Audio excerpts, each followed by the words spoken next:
How to set up parental control in TikTok application or the TikTok account. How you can simply set up a family pairing on your TikTok to a family member like your kid, your teens. So you just need to set up a parental control setting here on the TikTok.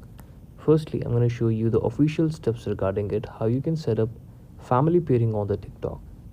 To link a parent and teen account, step 1 will be on your device, go to the profile section of your TikTok, just like the screenshots in this video you can see.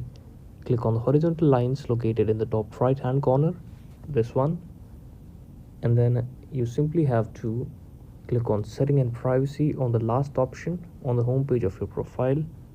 Step 2 is simply scroll down and tap family pairing like this. On the second last you can see that is available in setting and privacy. Click on continue. Your team will need to open the family pairing on their device to scan the QR code, or they can follow the link you sent to them.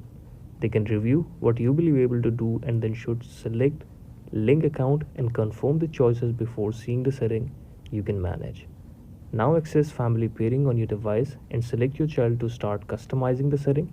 You can also add another child here and manage the notifications you receive. This is how you can easily do it. Thank you so much for watching this video.